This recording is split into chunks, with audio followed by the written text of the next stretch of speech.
Okay, so get this imagine. You're miles offshore, a marine biologist trapped underwater, running out of air, panic sets in, and then somehow you're safe, back on the beach. No memory of how. Wild, right? That's just one piece of this crazy puzzle we're diving into today. Project Blue Book Chase. Equal parts bizarre and intriguing. You ready? Yeah, definitely. And you know what makes this case even more interesting? It happened right when Project Blue Book was at its peak. Public fascination with UFOs was like at an all-time high. The Air Force, they were under so much pressure to explain away these sightings. It's crazy. Adds a whole other layer to this whole thing. Exactly. And we're not just talking old reports. We've got firsthand accounts, scientific data, the whole nine yards. Yeah. We're even going to see how this case was shown in Project UFO, the TV show. That was based on real Project Blue Book files. So Oh. cool, right? It really is. And it's like, putting together a puzzle, but with missing pieces. We've got these witness testimonies. Some of them don't even match up. Physical evidence, Mm. official reports. And we have to remember the whole political climate around UFOs back then. It was intense. Okay, so let's set the scene. California coast, beautiful day, sun shining. Two fishermen, Gus and Sandy, anchored near a reef, just chilling.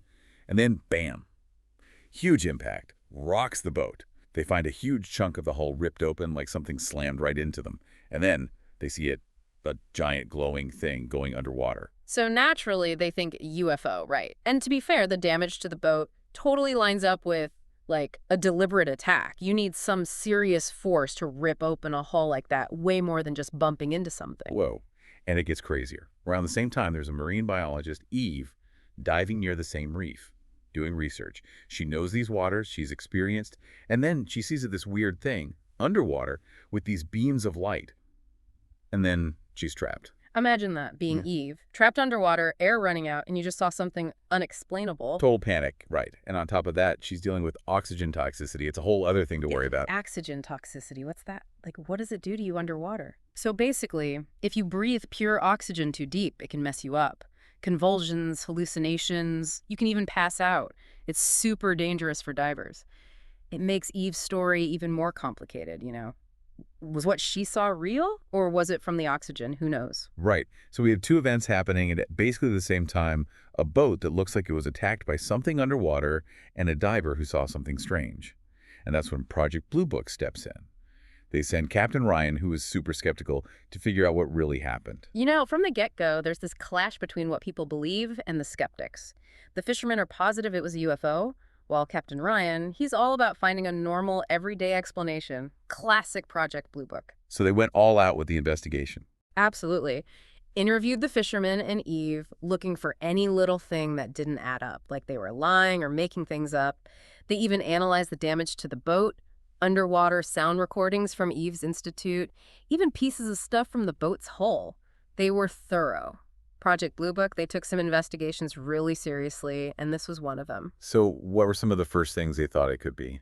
One idea was that the fishermen saw a meteor, a bolide, crashing into the ocean. They even showed them footage of a bolide to see if it was what they saw. Like space rock, not spaceship. Exactly. It could explain the bright light they saw, but a bolide wouldn't just target their boat and cause that kind of damage, right? It was ripped open, like something wanted to smash into it. So that theory didn't really work. What else did they think of? They listened to the sound recordings from Eve's Institute and found out something kind of cool. There was a gray whale around at the same time as everything else. So maybe a whale hit the boat. Yeah, makes sense. Whales are huge. But could a whale really do that much damage? Well, here's where things get interesting. The Coast Guard, they checked out the boat and found pieces of whale skin on the ripped open part of the hull. Wait, really? That seems pretty convincing, doesn't it? It is. Even the fishermen, who were so sure about the UFO, had to admit that a whale hitting the boat makes sense. Case closed. Not quite. Remember Eve? She finally explains exactly what happened to her underwater. And things get even more complicated. Because she didn't just see some random thing, right? Right. Eve said it was big, blue-gray, and it had these beams of light right before she passed out. But couldn't that have been like a hallucination? She had that oxygen thing going on, right? That's what the investigators thought at first. But here's the thing. Eve is a really good diver. She knows all about nitrogen narcosis, when you get hallucinations underwater. She says that wasn't it. Okay, so back to square one. It wasn't a whale, and it wasn't just in her head. So what did Eve see? That's the big question, isn't it? And now we get to another crazy part of this story. Eve's diving partner, Linda, remember her? Yeah, she was part of the research team, right? Well, Project Blue Book found out something shocking. Linda messed with Eve's diving stuff on purpose. You're saying she tried to hurt Eve. Yeah, Linda admitted to putting pure oxygen in Eve's tanks. Super dangerous at that depth. Why would she do that? Jealousy. She wanted Eve's job at the Institute, saw a chance to get rid of the competition. Wow. Okay. So we've got jealousy, someone trying to hurt someone, and a diving accident where someone almost died. So does that explain everything, though? It adds a whole new level to this case, but it doesn't answer all the questions. We know why Eve was in trouble, but we don't know how she got out of that trap underwater. Remember, she was messed up from the oxygen. No way she could get herself out and back to shore like that. And the craziest part, she doesn't remember any of it. Getting back to shore. If she did get free, you'd think she'd remember something, right? It's like that part of her memory just disappeared. It's true, and that's where the UFO idea comes back. Maybe the fishermen weren't wrong after all. You know, at first it's easy to say they just saw things, they were scared, whatever. But then Eve describes the same kind of thing, and then there's her mysterious rescue. Makes you think. So we're not saying for sure a UFO saved Eve, but we're not ruling it out. There are some things here that just don't make sense. Exactly. And this is where Project Blue Book's way of doing things really comes into play. They were so focused on debunking UFOs, maybe they missed some evidence or didn't even think about other explanations. Yeah, that's what I'm thinking. They were so set on finding a normal explanation, they maybe ignored stuff that didn't fit with what they wanted to see. And this brings up a really important point about investigating the unknown. It's limited, you know what I mean? There's always room for mistakes, for people's biases to get in the way. Maybe we just don't have all the information. It makes you wonder, right? What else could be going on that we just don't know about? Maybe there were other witnesses, but they were too afraid to say anything. Or evidence that got lost, or someone interpreted it wrong. All possibilities. That's why it's so important to be skeptical and open-minded at the same time. We have to look at the evidence, question everything, and be okay with not having all the answers. I'm starting to see how this goes way beyond this one case. It's making me think about how we figure out any mystery, whether it's UFOs, historical stuff, even things that happen to us personally. It's about understanding that how we see the world is always changing. Something that seems crazy now, maybe tomorrow we'll find out it's true. New information, new perspectives. It changes everything. It's like they say, just because you can't prove something happened doesn't mean it didn't happen. Exactly. And that brings us back to Eve's question. How did I get free? And how did I end up back on the beach with no memory of it? That sums up this whole mystery, doesn't it? And even though the official investigation is over, it's still a question that makes you think. And it shows how powerful mystery is. Even when we try so hard to explain everything, some things will always be unexplainable. There's something kind of beautiful about that, isn't there? There is.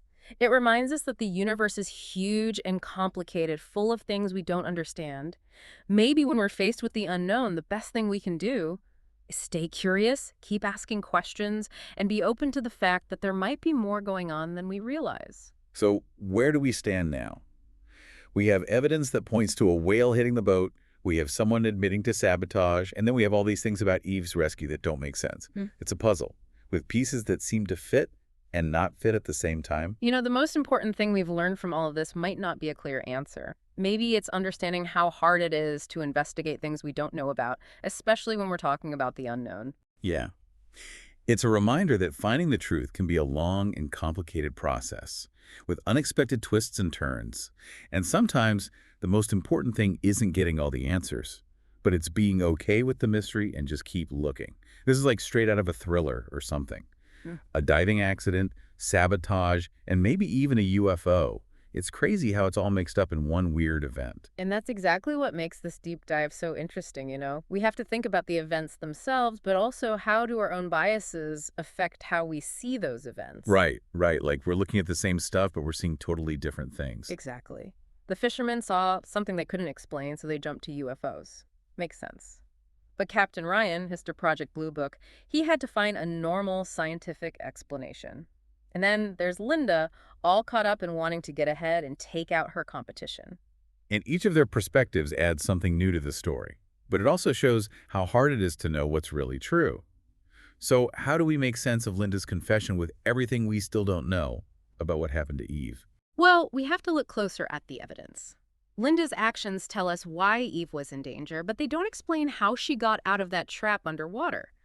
Remember, she was dealing with oxygen toxicity, which can really mess you up. Getting out of that trap and back to shore in that condition seems impossible. And don't forget, she can't remember anything about getting back to shore. If she got free, you'd think she'd remember at least some of it, right? It's like that part of her memory is just gone. Absolutely.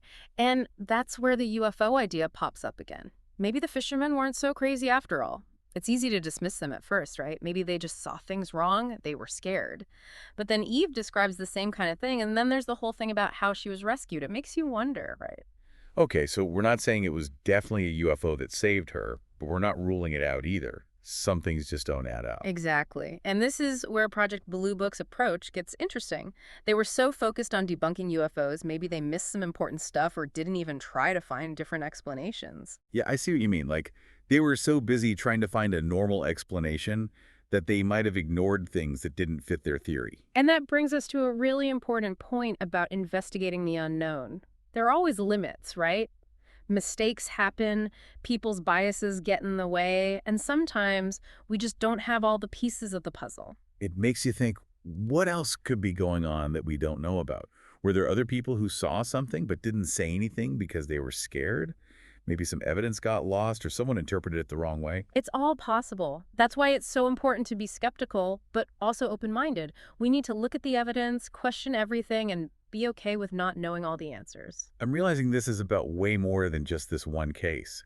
It's making me think about how we figure out any kind of mystery, whether it's UFOs, history, or even things that happen in our own lives. Exactly. It's about understanding that what we know about the world is always changing. Something that seems impossible now, maybe tomorrow it'll turn out to be true. New information comes out, we see things from different perspectives, and that changes everything. Like they say, just because you can't prove something doesn't mean it didn't happen. Right. And that brings us back to Eve's question. How did I get free, and how did I end up back on the beach with no memory of how I got there? That pretty much sums up this whole mystery. Even though the official investigation is over, it's a question that still makes you think. It shows you the power of mystery. We try so hard to explain everything, but some things just can't be explained, you know? There's something kind of beautiful about that. Definitely. It reminds us that the universe is this huge, complicated place full of stuff we don't understand. Maybe the best we can do when we run into something we don't know is stay curious, ask those tough questions, and be open to the idea that there might be more to the story than we think. So where are we at now? Evidence suggests a whale hit the boat, someone admitted to trying to hurt Eve, and there are things about Eve's rescue that just don't make sense. It's a puzzle with pieces that fit and don't fit. You know, maybe the biggest lesson here isn't finding a clear answer. Maybe it's about understanding how hard it is to investigate something, especially when it deals with the unknown. It reminds us that finding the truth is rarely a straight line. There are twists and turns, things that don't always make sense. And sometimes, the most important thing isn't finding all the answers. It's being okay with the mystery and just keep searching. You know, it's funny, right? We want simple explanations for things, but this case, it just throws that whole idea out the window. We've got evidence that says a whale hit the boat. We have someone who admitted to sabotage, and yet something's still not right. There's like this nagging feeling that we're missing a piece of the puzzle. And you know what's so wild? This case, even with all the things that seem to wrap it up neatly, it's like the poster child for UFO stuff, you know?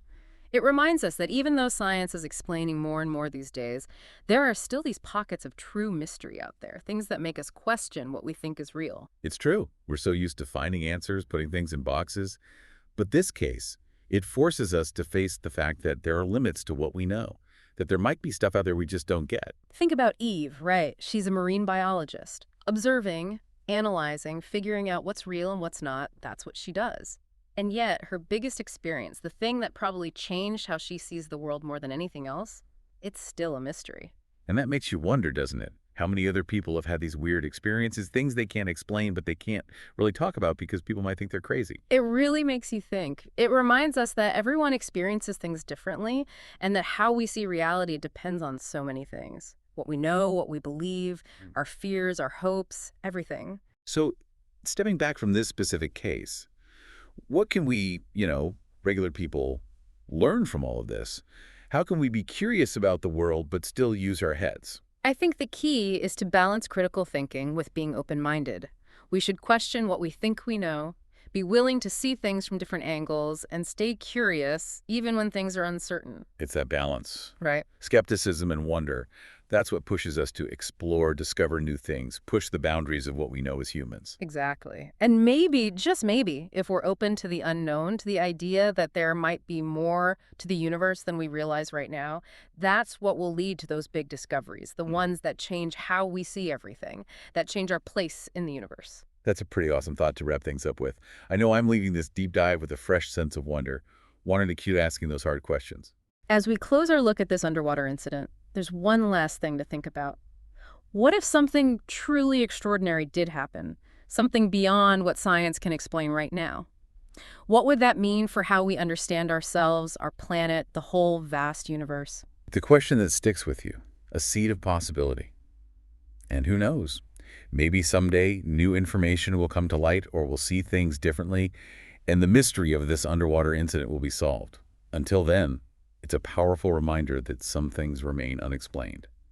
Thanks for joining us on this deep dive. Hope you continue to explore, stay curious, and keep a healthy dose of skepticism along the way. And to all of you listening, thanks for diving deep with us. Until next time, keep exploring, keep asking those tough questions, and never let go of that sense of wonder.